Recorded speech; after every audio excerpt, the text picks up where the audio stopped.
this was important because the schedule gets really challenging after tonight, beginning in Utah, Allen, with a 5-game road trip, 4 of which are going to be on the West, in the West. No Robinson, no Quickly, and the Knicks with their most impressive offensive performance of the season. There were 136 points, a season high in regulation for the Knicks so far, and then the 36 assists we've talked about, also something that is a rarity when it comes to this franchise. Is only the 3rd time since 1996. The three-point shooting off the charts, 60% shooting from the field. A lot of the offense that you're here to talk about, but the big three lead the way offensively with Randle, RJ, and Brunson, and then the bench with 49 points with no Emmanuel Quickly, but you get others to step up. And how about Quentin Grimes finding his game as well? Again, he had 13 against Boston off the bench and a season-high 19 for Grimes. RJ Barrett, we're watching the game, and you look at the box score, he had 12 in the fourth quarter. Yeah. Hart, I mentioned, had 9 in the fourth quarter, and those two guys were enough to get the Knicks over the top. Right, and that's you really see what it takes from night in and night out. That's why they're 11-0 against teams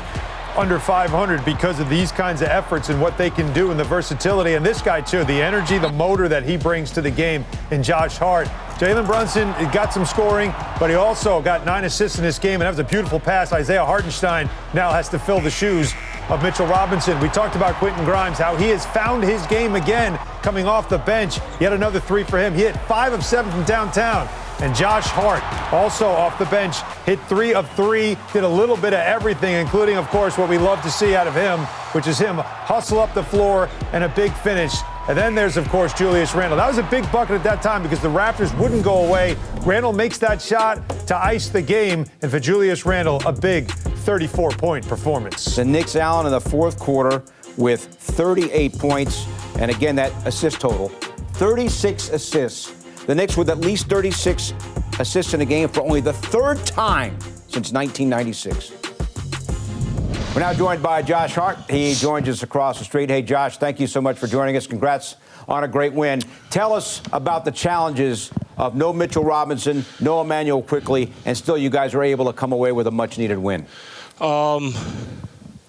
Yeah, it was big for us. Obviously, Mitch is huge on the defensive end, huge on the defensive boards, but especially on the offensive board, so getting us extra shots. So that's always tough whenever you're down someone like that. And then obviously IQ, someone who is great with the ball, someone who can create his shots, be a passer on the defensive end. So we knew it was going to be tough, but we knew we had enough guys to to win the game. So luckily that's what we did, and hopefully those guys get back with us as soon as possible.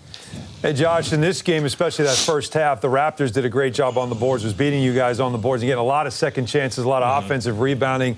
Was there something talked about at halftime? Was there an adjustment made that you guys had to make? And if there was, what was it that changed it for that second half? No.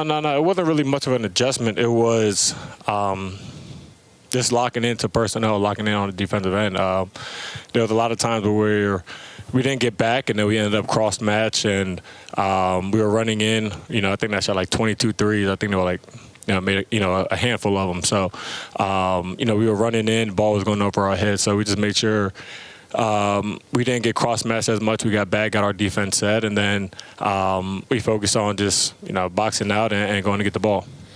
And in that fourth quarter, the last time you played Toronto, you had a big run in that game individually by yourself. And in that fourth quarter, you also were a big spark in opening this game up and finally putting this team away. Was it just a matter of time in a game like this? Did you guys feel like there was a run in you that you had? Yeah, I think so. We're a team who can go on runs, so we're not worried about that. We just got to know, if we play our style, we get stops. We like getting in the open court, finding guys when they're open, and making plays. So that's something that was big for us. Obviously, when you're, getting the ball out the net and taking it out every possession, it's tough to go on runs. It's tough to play fast. So we were able to get some stops and, play fast. Hey, Josh, thank you so much for joining us, and best of luck to you guys on the road trip. Appreciate it. All right, Alan, we touched on the assist total, touched on the season high in points. RJ's 27 is a season high. Grimes' 19 is a season high. And Jalen Brunson's 9 assists a season high. A lot of season highs here. Well, that's what happens when you score 136 points, which is the season high. I mean, you get a lot of offense going. Now, pay attention also to the defense. That's 130 points they gave up. That is a 70-point second half that they gave up here. That's 3 straight games now that the defense still hasn't been where it needs to be or where it's been for most of the season. So as they go on to this road trip, keep an eye on the defense. But the offense was certainly more than enough that they needed to win this game. And another huge game from Julius Randle. Maybe not the greatest output in the fourth quarter, but for the game for him, 34 points. He set the tone. You know, that's what he did at the start of this game. He was very aggressive to begin the game, and that's what they also needed. Again, as we talk about offense, he provides plenty of that, and he got hot early, and he felt like, you're going to play me one-on-one? I'm going to score every single time. I'm going to go into the paint, which is what he has started to make a priority. As you can see, he is not shooting the three ball as much as he was earlier in the season. He only took 3 in this game. Didn't need to, though. Not when you can get buckets like that, when the paint's going to be that wide open. And he had 15 points of his 34 in the first quarter, and that sort of set the tone. There was also this play. Look at this play here as Barnes trying to get physical. I mean, just slams it down, slaps the backboard like we're at the park, and then just has a chat with the guard and just pumping everybody up and getting them fired up. And that's the kind of Julius Randle that you want to see, a guy that's locked in that way, laser-focused offensively, and they're going to need a lot more of that, certainly, as this road trip begins. So Randle with 34, only 3 in the fourth quarter, and yet the Knicks, as I mentioned, scored 38 fourth-quarter points. They got help from everybody. Monica McNutt tonight helped call the game on the MSG radio network. She now joins us from across the street. Monica, an offensive explosion in just about every facet tonight for the Knicks. Absolutely. 36 assists, a new season high as a team. You got 11 guys by my count in the scoring column.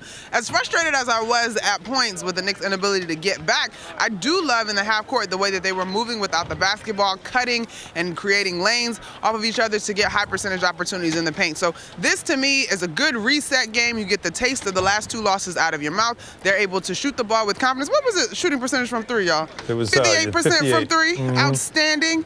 And so you head out on the road with confidence. And I think you got to give a shout out to Jericho Sims. Definitely some nerves to start the ball game, but ultimately he finishes with 7 rebounds and 2 points, and you could see the game begin to slow down for him. And he's going to be needed because the next 4 games in particular on the West Coast, they're formidable big men on each and every one of those squads. Yeah, you tell you what, Monica, too, when you think about Jericho Sims, you brought him up, the fact that Tom Thibodeau chose to start him and leave Isaiah Hartenstein in the rotation as the big coming off the bench, you know, the dynamic of the athletic big, which is similar to Mitchell Robinson and Jericho Sims, playing with the starting 5 and keeping Hartenstein in place. Like, what do you think of that strategy, and why do you think Tibbs decided to go that route? Well, I think there's 2 reasons, Han. One is if you move Quentin Grimes to the bench and you go with Dante DiVincenzo, while he is a terrific defender, he's terrific off ball, he does give up a little bit of size and probably strength compared to Quentin Grimes. And so you keep Jericho Sims in and you keep your athletic big, to your point, in to help balance out some of that size. The second part of that to me, though, is I think Isaiah Hartenstein is a terrific passer. I think that's one of the most underrated aspects of his game, and frankly a little bit underused in this particular format that we've seen so far. But you allow him to stay on the floor with the guys that he's already developed continuity with through the course of the season. He's a part of that second unit that's usually like a combination of Isaiah, Josh Hart, Emmanuel Quickley, where we really start to see the pace pick up today. And in the fourth quarter, it was sort of that second unit of guys. Jalen Brunson was on the floor, obviously, with Quick being out, and I think RJ may have been on the floor, but it was that second unit of guys with Isaiah and Josh Hart that started to pick up the pace and open up the ball game. Timber. Monica, look out. Y'all hear all that? They're coming to get you, Monica. Look out. Seriously. You got to watch out for those falling ladders. We got to give a lot of credit here to Quentin Grimes. Completely different player in the last couple of games off the bench. 13 against Boston in the last game, and how about his season-high 19 tonight from Grimes, Monica? Yeah, we actually had a chance to grab him post-game for the radio broadcast, and we are like, Quentin, what's up? And he's like, well, you know, I'm out there and I'm having the opportunity to get my rhythm, and that is hugely important. We all know that his comments after the Bucks game caused a little bit of a conversation, but I think 2 things can be true, guys. As a shooter, you need to have rhythm, but as a shooter in the NBA, sometimes rhythm is not a luxury that you have. But in the second unit, I think that Quentin has been able to get plenty of good looks. I thought his mindset looks different. How many times do we see him get to the rim? Not all were converted, but he did look a whole lot more aggressive in the second unit. So it was actually funny because I asked him, you know, you were thrust into the starting lineup as a rookie, and not that Jericho's a rookie, but that is his draft classmate. So how will you encourage him as this team is going to have to rely on him in Mitchell's absence? He's like, oh, that's my draft classmate. That's my dog. Like, I got his back. We're going to keep telling him what he can do, and we know he has the potential and the ability to fill in for Mitch. All right, Monica, key question. You're going west. Han's going west. You didn't let me sit next to you on the plane. Will you let Han sit next to you on the plane? I don't control that. My seatmate is our irreplaceable producer, Spencer Julian. He calls the shots. I just get in where I fit in. That's a cop-out. She didn't say no. That's all you need to know, Bill. She didn't say no. You're out. I'm in. Monica, we'll see you Wednesday in Utah when the road trip begins. Sounds good, guys.